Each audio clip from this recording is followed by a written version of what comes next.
Sur ces photos, nous partons du mont du Temple, c'est-à-dire de mur de lamentation, le lieu de prière.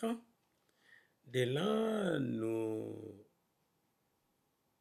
dirigeons vers Nazareth, le lieu de la visitation de l'ange Gabriel à la Vierge Marie, en passant par les monts Tabor, les monts de la Transfiguration, puis après Nazareth, nous passons rapidement par Canaan, et de Canaan, nous atterrissons à Capernaum, au bord de la mer de Galilée. Capernaum, où se trouvait la maison de Pierre, et vous connaissez que dans cette maison s'est passé beaucoup de choses, et sur la mer de Galilée aussi, beaucoup de prodiges et de miracles de Jésus, la tempête apaisée, beaucoup de miracles se sont produits là. Quand nous voyons la mer de Galilée, et après nous retournons encore à la maison de Pierre, à Capernaum, qui était devenu comme l'état-major de Jésus-Christ. La maison de Pierre où la belle-mère de Pierre était guérie de la fièvre et plusieurs malades et démoniaques qui étaient venus auprès de Jésus, et tous trouvèrent la guérison. Jésus-Christ est la guérison. Il est la résurrection et la vie. Capernaum est donc très important. Puis juste à côté de Capernaum, nous voyons les Juifs qui plantent des bananiers. Et après cette bananière, nous dirigeons au restaurant au bord de la mer de Galilée où l'on peut manger des poissons Saint-Pierre.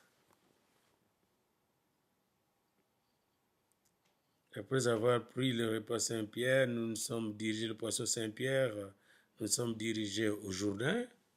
Maman Hélène est en train de prendre l'eau et moi-même du Jourdain, de toucher l'eau du Jourdain, où Jésus-Christ était baptisé, Jourdain où le Saint-Esprit, le Père et Jésus-Christ étaient au rendez-vous lors du baptême de Jésus. Jourdain, le lieu où Jean-Baptiste prêchait la repentance. Du Jourdain, nous allons nous diriger vers Haïfa, le grand port d'Haïfa, et là encore c'est au Jourdain. Cette photo nous montre au Jourdain.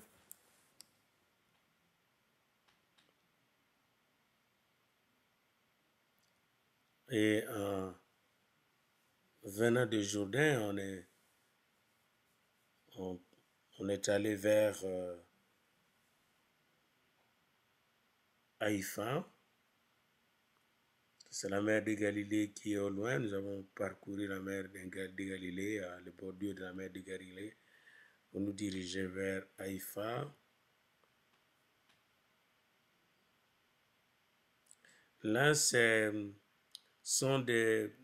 lieu, ce lieu n'est pas très loin, là, c'est pas très loin de là où le bon samaritain avait accueilli, avait conduit l'homme qui était blessé par le bandit, a pris soin de lui. C'est un village de Bédouins.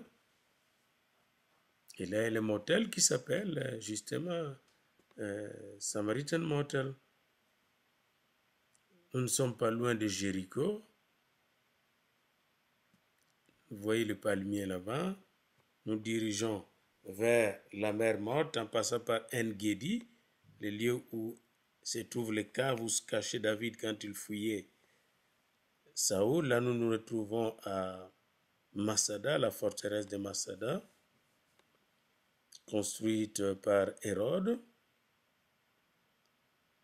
Il pouvait rester pendant plusieurs années pour fuir ses ennemis. Donc Hérode avait prévu cette forteresse pour résister contre ses ennemis pendant des années. Il avait des réserves alimentaires, des réserves d'eau, des réserves de vin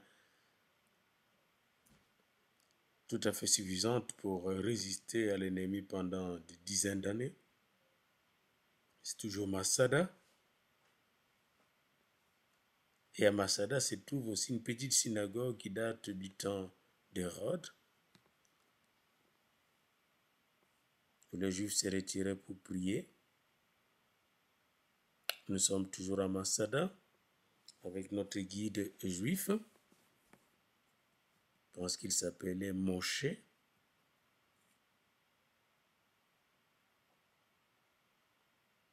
Nous sommes toujours à Masada, non loin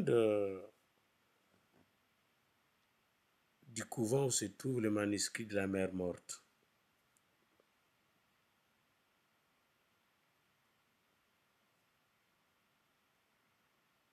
Toujours à Masada. Et c'est une forteresse imposante.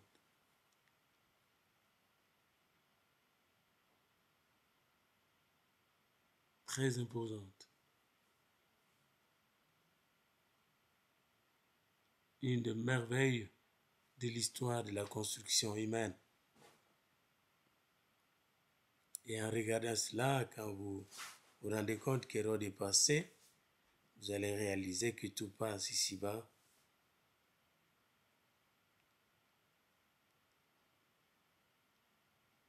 Et que la parole de Dieu qui demeure éternellement.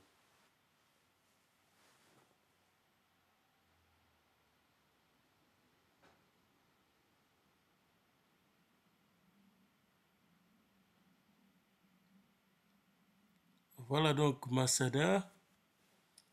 Et là, c'est mon épouse Hélène et moi-même, Dani, au sommet de Masada.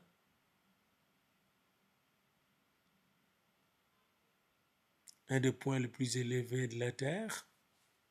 Et quand vous descendez de Masada, vous vous retrouvez au point le plus bas de la terre. Juste quelque chose sur l'image qui suit cette photo-là. Oui, voilà. Vous voyez toutes ces pierres-là, c'était des pierres